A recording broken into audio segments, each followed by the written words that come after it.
Aku hanya memikirkan satu peraturan penting. Kenapa kau lakukan hari ini kalau kau bisa melakukannya besok? Hahaha. Tapi bohong.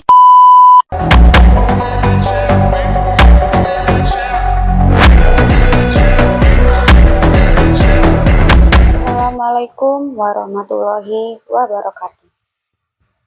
Salam sejahtera bagi kita semua. Salam, Om Swastiastu, Namo Buddhaya, salam kebajikan. Yang terhormat Bapak Ibu serta para hadirin yang saya hormati, pertama-tama marilah kita panjatkan syukur kepada Tuhan Yang Maha Esa karena atas rahmat-Nya kita dapat berkumpul dalam keadaan sehat, sehingga kita bertemu kembali dalam acara yang insya Allah penuh berkah ini. Pada kesempatan ini, saya ingin mengajak kita semua untuk menyelami sebuah terobosan teknologi yang sedang mengubah wajah dunia. Ada yang tahu tidak topik apa yang akan saya bawakan pada kesempatan kali ini? Betul sekali, deep learning.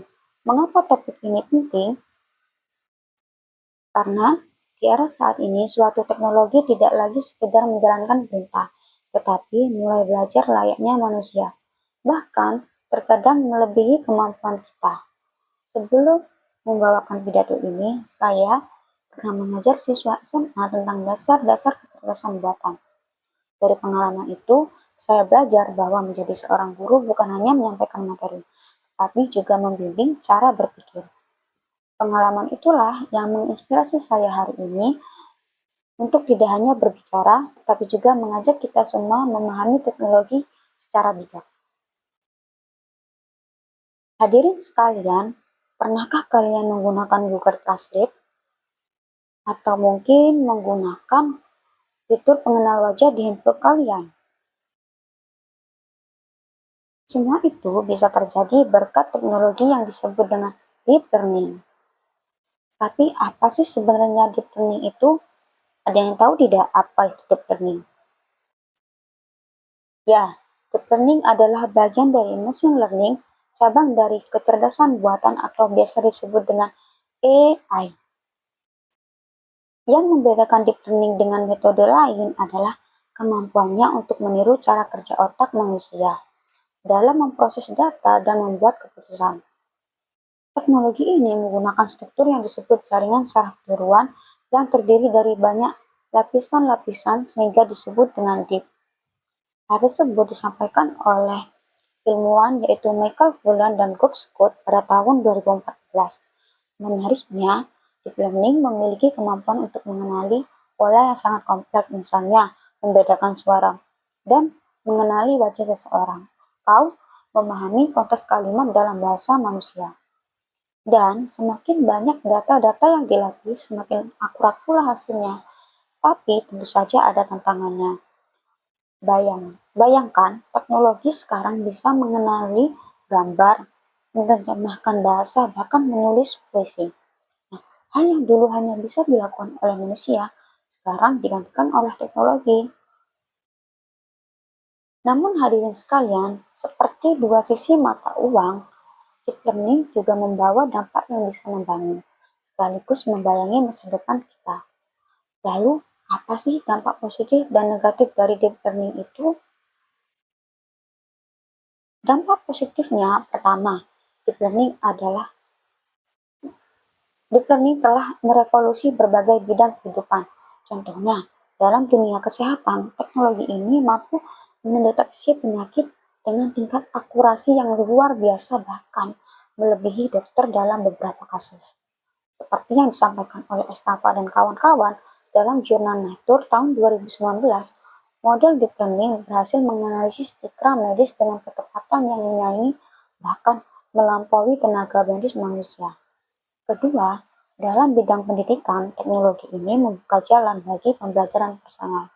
Sistem pembelajaran adaptif berbasis AI mampu menyesuaikan materi dengan gaya belajar tiap siswa. Sebagaimana yang diungkapkan oleh Lukin dan kawan-kawan tahun 2016, dan juga berbagai inovasi seperti mobil tanpa supir, Google Translate, hingga ChatGPT atau AI lainnya yang mungkin kita gunakan sekarang. Semua itu tidak lepas dari kemajuan deep learning. Namun, Dampak negatifnya pun perlu kita cermati. Pertama, privasi kita semakin rentan. Teknologi pengenalan wajah yang digunakan di ruang publik bisa berubah menjadi alat pengawasan massal. Laporan AI Now Institute with Carr et al. Tahun 2020 memperingatkan bahwa teknologi ini dapat mengancam kebebasan sipil jika tidak diawasi secara etis. Yang kedua, dan yang tak kalah penting adalah otomatisasi berbasis AI berisiko menggantikan pekerjaan manusia.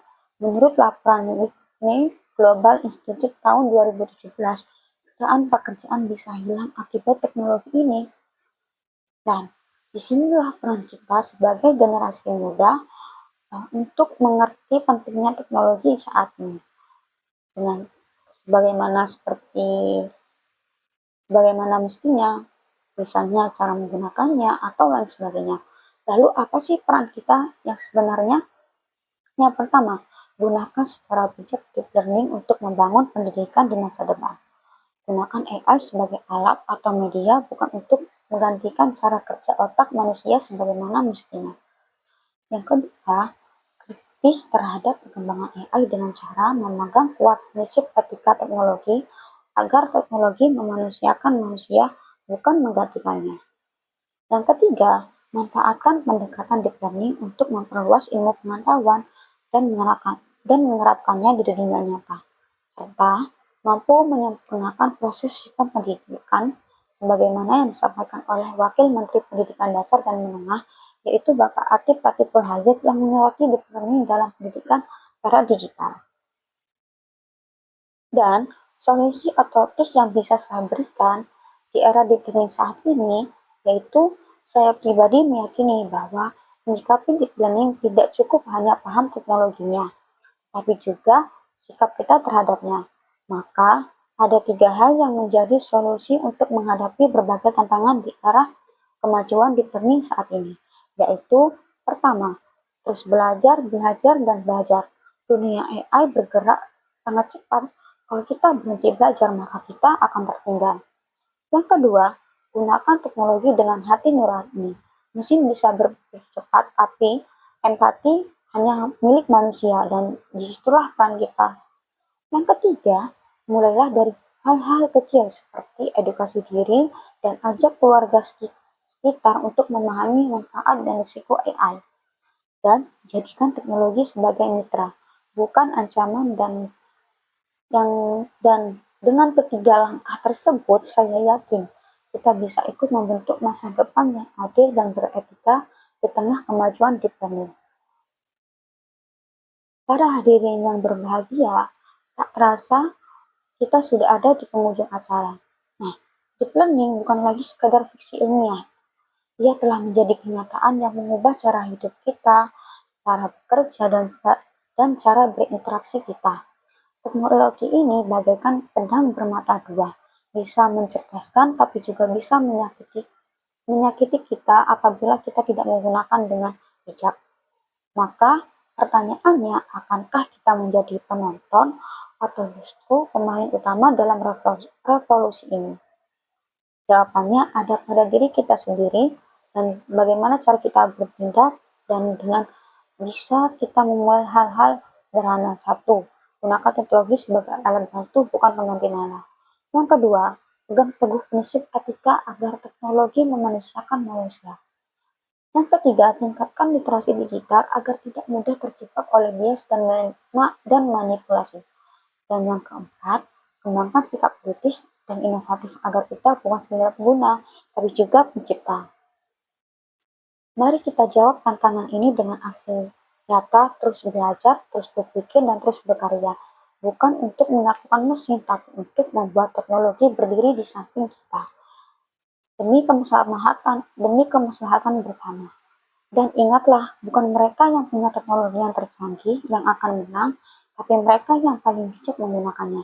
Bukan mereka yang paling pintar yang akan memimpin masa depan, tapi mereka yang paling siap berubah dan terus belajar. Sekian dari saya, semoga pidato ini bisa bermanfaat bagi kita semua dan bisa membuka perspektif baru bagi kita semua. Terima kasih atas perhatian dan waktunya. Wassalamualaikum warahmatullahi wabarakatuh.